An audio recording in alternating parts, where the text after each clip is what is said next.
thoughts just emerge in consciousness.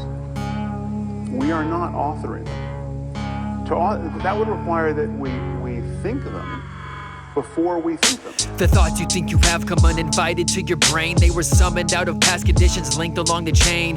If you did it over, the result would be the same, because those independent links of prior causes haven't changed.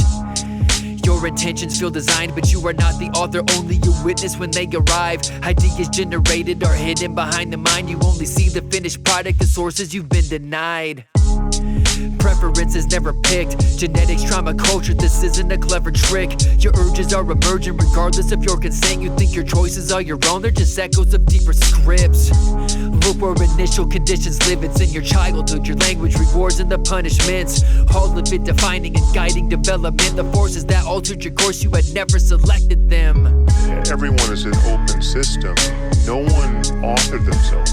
No one created themselves. No one can directly regulate the effect of every influence that they had or didn't have. It's like you are the totality of what brought you here. I mean, the universe has sort of just pushed you to this point in time.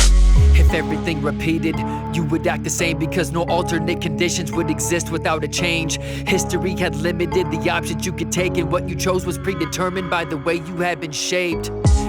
You could not have acted any different without changing all the causes that created the condition. So when you put together all the factors that were given and their traits, external forces, the outcome would be consistent.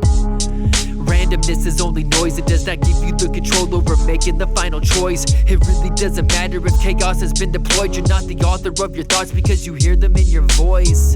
Inserting variation ain't enough, you're not the one who will determine what ultimately comes up. Control will not be gained by just adding a bunch of thoughts, so chance cannot provide a freedom that was absent from the jump. It just doesn't make any sense, no matter how you construe causality in this universe, whether you think it's determined, whether you think there's some bit of randomness thrown in, and this quantum and determinism.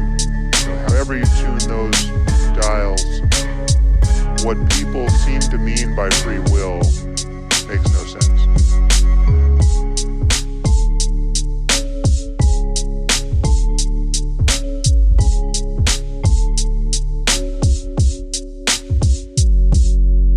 You've all made an effort to be here and to stay this extra hour to hear, presumably to hear what I have to say about free will.